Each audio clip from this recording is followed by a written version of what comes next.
Hi everyone, welcome to the second part of the preview. We've got the whiteboard behind us. We're just going to be focusing on Newcastle this week because obviously with Bristol City they're not household's name, and I'll be totally honest with you, I only know about 4 or 5 of the players, so we're not going to run through Bristol City. And that's no disrespect to Bristol City fans, it's just being the honest truth. What I've got behind us is the side that I think Rafa may put out, but also a bit of the side that I would like to see, because we'll explain it in a moment. So we're back at home. I'll be doing the fan cams, hopefully get obviously the kids and some adults, of course, in last, because obviously we want some adults this time, so we've got some lined up. Obviously check out yesterday's videos. We've done 4 videos yesterday, and I've done a full shift at work, so that was a long time, so keep an eye on that. And also check out the website, because we've got articles every day from different people, and of course if you want to write for the website, of course, get in touch. Yeah, right, let's have a look at the lineup then. So I think Darla will continue in goal. Dummett at left back. I think Dummett will continue. Clark and Lascelles. I wouldn't be too shocked though if he plays Mbemba or Hanley, one of those two in there, because of all the games coming up, which we'll come on to in a moment. Yedlin to bomb on at right back.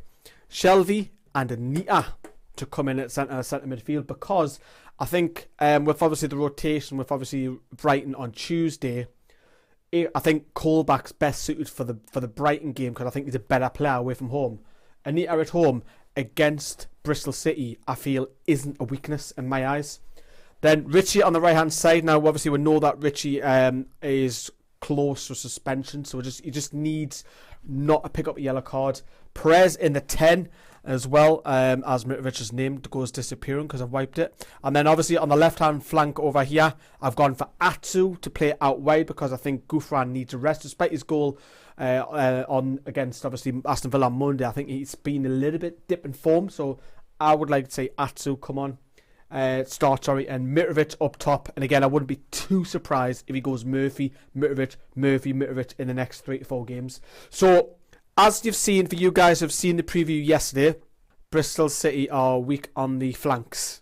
Okay, so I'm going to highlight this man straight away. This is who I want to start, and I'll tell you why. Because if they're weak on the flanks, we know that if you look at Richie and Gouffran's normally here, they're quite tucked in. Now we know that Paul Dummett will not bomb on. He hasn't got the legs. Yes, he gets forward occasionally. We say this every time, but for me, this fella, if we can get the ball out here to him, right, just give them the ball. He has got pace to burn. Just let Atsu, old-fashioned winger, just get down that byline, whip it in for Mitrovic. I think that's what we should do on that side. Give them something to think about. I think Gouffran coming in here, no, let's play Atsu. Let's give Atsu a run, and also gives Rafa the chance to rest Gouffran for Tuesday, because I think Gouffran will play against Brighton. On the other flank, Richie's outstanding. 12 goals so far this season. I think he has to continue. I know we've got a lot of games coming up. Will Rafa rest them? I don't want to say it just yet, but we know Richie will obviously come in, and if I just get out the way, make this almost like a 2 attacking midfielders. So that'll be Perez, because I think Perez will come in. I don't think he'll go for Diarmi. I think he'll play Diarmi against Brighton away, because Diarmi has a better link-up play than what Perez does. Remember, we're playing Bristol City, so we can rotate. Don't get me wrong, I'd like to say Lazar or Hadara. Don't get me wrong, I'd like to say these two change. But this is just what I think I would like, and Rafa may go with as well. So Ayoze Perez in the number 10. I don't think it'll be too much of a problem. Him or Diarmi, I'm not too fussed about this game, because we're going to have a lot of the possession, we're going to have a lot of the play.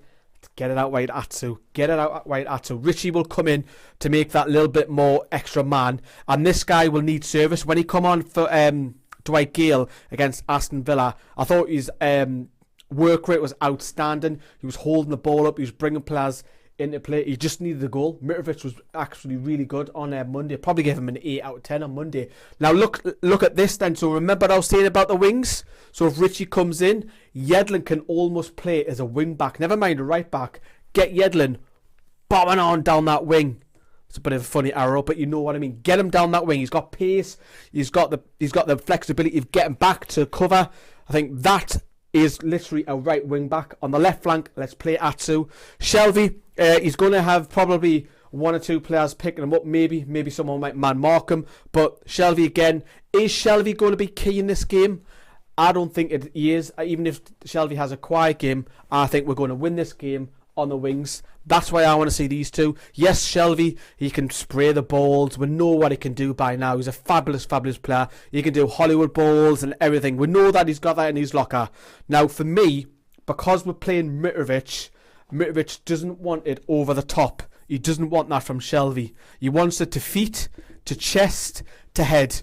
So if he's going to play it that way, that you're going to expect the likes of Perez to try and get in behind, but Perez doesn't do that. However, Richie does. So we've got a few options from the left, from Mitrovic hold a play from Shelvey to flick it on, Richie coming inside and Yedlin bombing on. So we've got loads of different options. Let's go for the width this time. Forget about the 4-2-3-1. Let's play with width. Anita will just pick up the jobs, nice and simple. I don't think we need as much bite in midfield because we're going to have a lot of the ball, as I've mentioned. Anita's great at short passing. For me, this is the side I would like to see against Bristol City, and I think this side will pretty much comfortable with it. The atmosphere, of course, we've been sent in a video from, obviously on Twitter from one of our followers. The atmosphere at the Gallagher flag was absolutely magnificent on Monday night. Hopefully it's not just the Gallagher who's singing on Saturday.